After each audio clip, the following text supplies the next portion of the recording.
Aujourd'hui, ta radio rencontre un homme pas comme les autres. Il cuisine comme un chef, peint comme un poète urbain et regarde la caméra comme s'il avait un message secret à transmettre. Arnaud Dared, alias Vacarme, conseiller culinaire, ancien cuisinier, mannequin atypique, artiste, mais surtout un homme libre et drôle qui fait rimer talent et autodérision. Bonjour Arnaud, Salut. on commence par Vacarme. Ce pseudo, tu l'as choisi comment? C'est pas moi qui l'ai choisi en fait. C'est quand j'ai fait l'école des beaux-arts, je me levais toujours super tôt, mais je faisais beaucoup de bruit. Et un jour dans mon bureau, en fait, je suis arrivé et j'avais de gravé sur mon bureau fait du bruit, mais sans vacarme. Et vacarme écrit comme ça, et depuis c'est resté. Voilà. Qu'est-ce qu'il représente pour toi, ce pseudo? Et ben du coup, le tout début de mon projet artistique, de mes envies, futures, le boucan quoi. Tu es peintre, tu bosses à la bombe, au pochoir, Ouais. au couteau. Qu'est-ce qui t'anime dans tes créations? Le partage, le fait de pouvoir partager avec tout le monde, de pouvoir transmettre, tout ça. Est-ce que tu te souviens de la toute première œuvre que tu as osé montrer au public? Ouais, et c'est pas très bien passé. Enfin, si, ça a été 50-50. Ma première exposition que j'ai faite, c'était sur un vernissage où il y avait que des nus en clair-obscur. Et on a eu un très bon accueil, hein, mais qui a été quand même assez mitigé parce que du nu et parce que ça se faisait pas trop encore à l'époque. Tu es aussi passé devant l'objectif comme mannequin atypique. Est-ce que cette démarche était une revanche, une thérapie ou un acte artistique à part entière? Les trois en même temps. C'est-à-dire qu'il a fallu. C'est un ami en fait qui était déjà photographe qui m'avait lancé le défi comme ça. Et c'est vrai que c'était à un moment donné où j'avais besoin de me lancer des défis et de prendre de la confiance en moi. Et du coup, à partir de là, je me suis dit, vas-y, je lance une pierre à la mer. Et j'ai eu une réponse positive d'une agence de mannequinat sur Paris qui m'a répondu dès le lendemain, rendez-vous telle heure. Et c'est parti comme ça. Et de là, j'ai décidé d'en faire que ça faisait partie de mon projet artistique. Incroyable. Tu t'es souvent heurté aux normes esthétiques. À quel moment tu as décidé d'en faire une force plutôt qu'un frein? Justement, après cette annonce positive de l'agence où je me suis dit, il y a Let's go, là quoi. on y va. Ça va marcher, mais pourquoi ça ne marcherait pas? On parle souvent d'inspiration, mais toi, qu'est-ce qui t'alimente au quotidien? Euh, je dirais tout ce qui fait partie de la vie de tous les jours. On peut trouver une inspiration partout, des échanges avec mon chien, avec ma compagne, des rencontres, une odeur, un parfum, tout peut être amené, tout peut amener à ça. On va passer à la partie culinaire. Tu as cuisiné à Angers. Quel souvenir marquant gardes-tu de cette époque? Quand j'ai fait à manger à Tonton David, c'était super sympa. C'était la première fois que je faisais à manger à quelqu'un de très connu et que je rencontrais quelqu'un qui parlait autant. Aujourd'hui, tu es conseiller culinaire. Concrètement, qui fait appel à toi et quelles sont les missions qu'on te confie? C'est très vaste parce que du coup, ça peut être autant des particuliers pour faire un atelier cuisine, autant ça peut être des professionnels pour créer un dessert signature, un plat signature, les aider sur du management, du recrutement, faire une direction artistique pour suivre une charte graphique, des choses comme ça. Voilà. Est-ce qu'on t'a déjà demandé un truc complètement farfelu dans ce cadre-là? Non, pas encore. Pas Ça va encore. venir. Peut-être, ça pourrait. Et ton plus gros gadin en cuisine, le genre de faille mythique qu'on n'oublie pas? C'est un jour où je me suis coupé le pouce. En taillant, en voulant faire le kéké, on m'a dit au revoir et j'ai voulu tailler sans regarder ce que je faisais et j'ai taillé mon pouce avec. Aïe, aïe, aïe, aïe, aïe. Ouais. Ça fait mal. À l'inverse, de quoi es-tu le plus fier dans ton parcours de cuisinier ou conseiller? Ma rencontre avec des grands chefs. C'est-à-dire que grâce justement à la peinture, j'ai pu rencontrer le chef Glenn Viel, Nina Métayer et là au mois de juin, je rencontre Pierre Hermé et Guy Savoie. Ok, sympa. Ouais. Tes vidéos muettes où tu cuisines en regardant fixement la caméra, c'est devenu une signature ultra drôle et décalée. Tu les prépares où tout est spontané. Non, je fais tout au feeling. Je n'ai pas encore commencé à faire de storytelling à chaque fois que j'allume la caméra. C'est que je prépare ma recette en amont et je regarde et je fais au feeling. Ça vient tout seul, quoi. Bah, en général, c'est là où on fait de bonnes vidéos. Je pense, c'est quand c'est ouais. au feeling. Moi, j'aime pas préparer. Sinon, ça fait trop travailler. Aussi. Si tu devais transmettre une seule valeur à travers ta cuisine, ce serait laquelle? Ouais, comme au début, le partage, j'aime partager, j'aime échanger. C'est mon leitmotiv. Eh ben, comme à ta radio, c'est parfait. Quel point commun vois-tu entre tes peintures et ta cuisine? Ah, je trouve que c'est deux mondes différents. Je trouve pas qu'il y ait de monde. Ma peinture, ça va plutôt être beaucoup de travail sur du noir et blanc, alors que dans ma cuisine, ça va plutôt être des choses qui vont être plus colorées.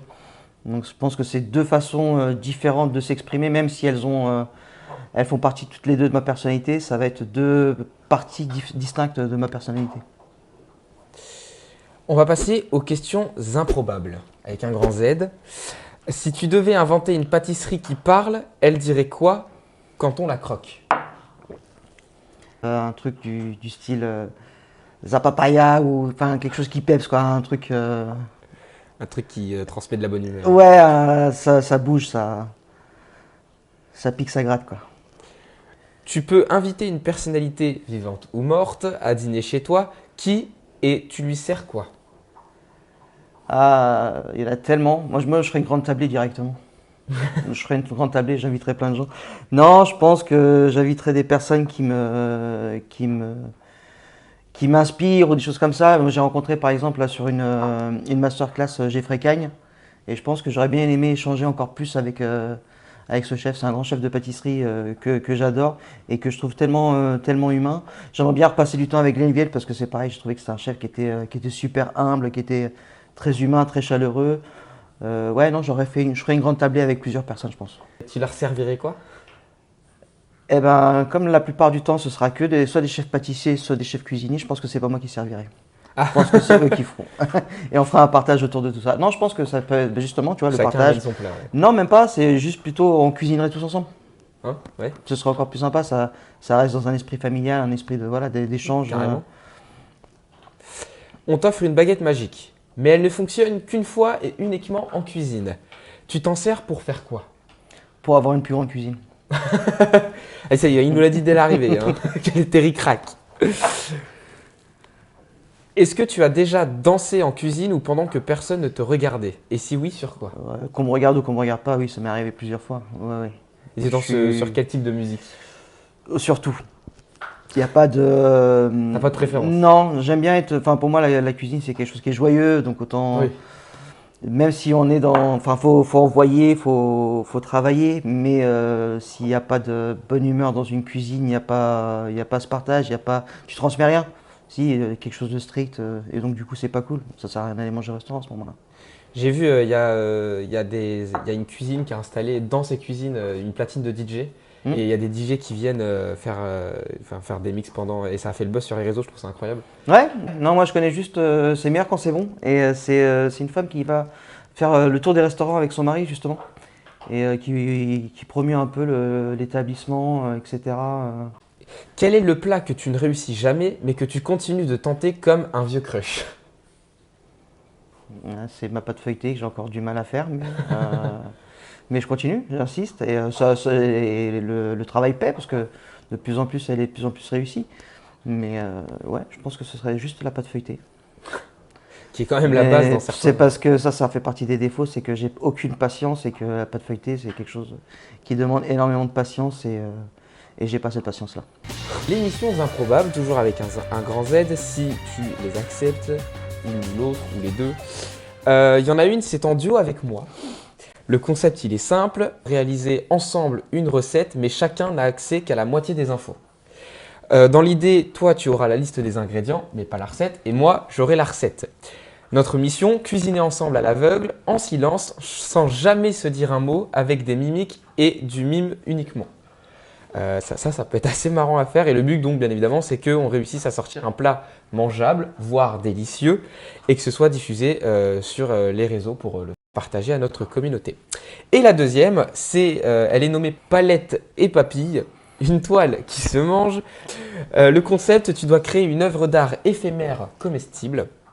Dressage sur un grand support et tu utilises des ingrédients, des sauces, purées colorées, herbes, poudres, condiments comme une palette de peintre.